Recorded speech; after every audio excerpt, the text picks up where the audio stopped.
Estimados hermanos y hermanas, amigos y amigas, hoy hemos leído el Evangelio de Marcos, el capítulo número 1, el verso 21 al 28, que nos habla acerca de un hombre que tiene un espíritu inmundo.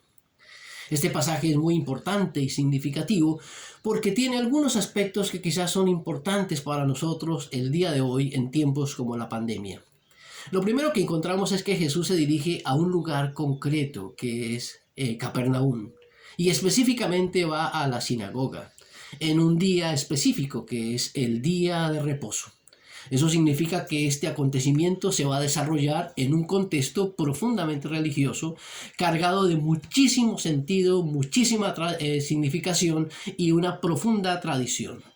Cualquier cosa que suceda están los ojos puestos en Jesús. Así que Jesús tiene a muchos de los oyentes con los ojos puestos en lo que va a decir y en lo que va a hacer.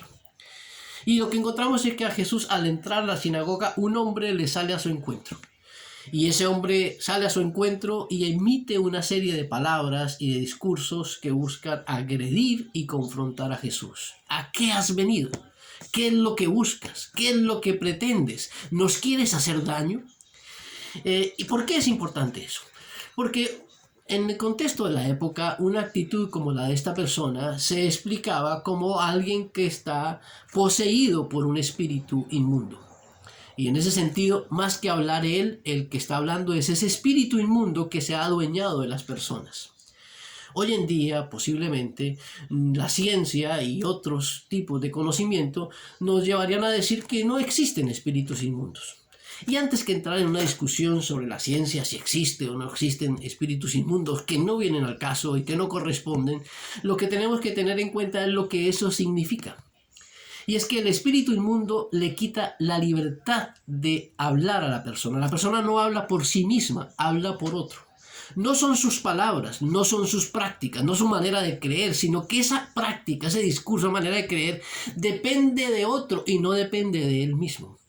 En ese sentido, el espíritu inmundo es el que quita la libertad. El espíritu del mundo es el que le quita la palabra. El espíritu inmundo es el que no permite que la persona sea libre y sea autónoma, sino que necesariamente sus palabras, sus prácticas, su manera de creer y de pensar no es de él, sino es de otro. Otro se ha adueñado de él. Ese otro le ha quitado la libertad, le ha quitado la posibilidad de ser, la posibilidad de actuar, la posibilidad de pensar. No es una persona por sí misma, sino que es por otros. Y más que dar cuenta a sí mismo, tiene que dar cuenta a ese espíritu inmundo que se adueña y que se posesiona de la persona.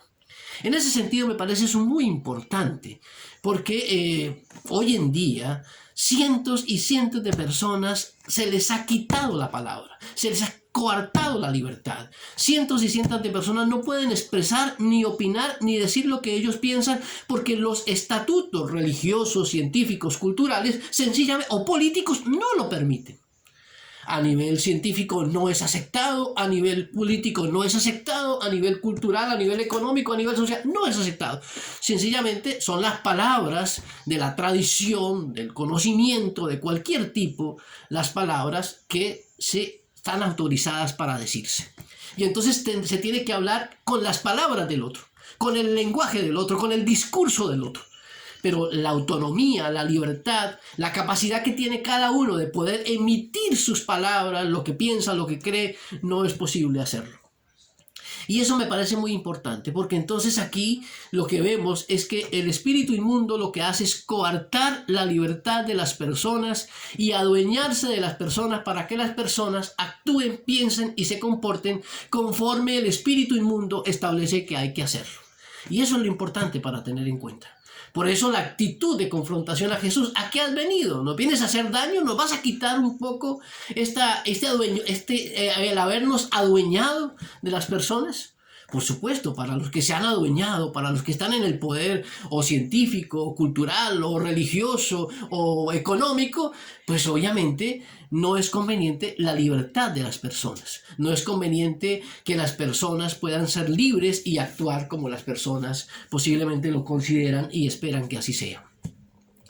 El pasaje es muy interesante porque Jesús, antes que actuar con violencia y con agresividad, le dice, cállate y deja libre a la persona, ¿no? y en ese sentido, con una acción violenta, una acción agresiva, pues el espíritu inmundo tiene que salir de la persona y dejarlo libre. Inmediatamente las personas ven ese acontecimiento como un acontecimiento extraordinario y maravilloso. Y se preguntan, ¿qué es esto? ¿Es una nueva doctrina? ¿Es una nueva autoridad? Y efectivamente es eso. El Evangelio es un mensaje que es un mensaje liberador, que nos libera de los espíritus inmundos que nos coartan la libertad y que nos coartan también la posibilidad de que no sean nuestras palabras, sino las palabras de otros las que importen.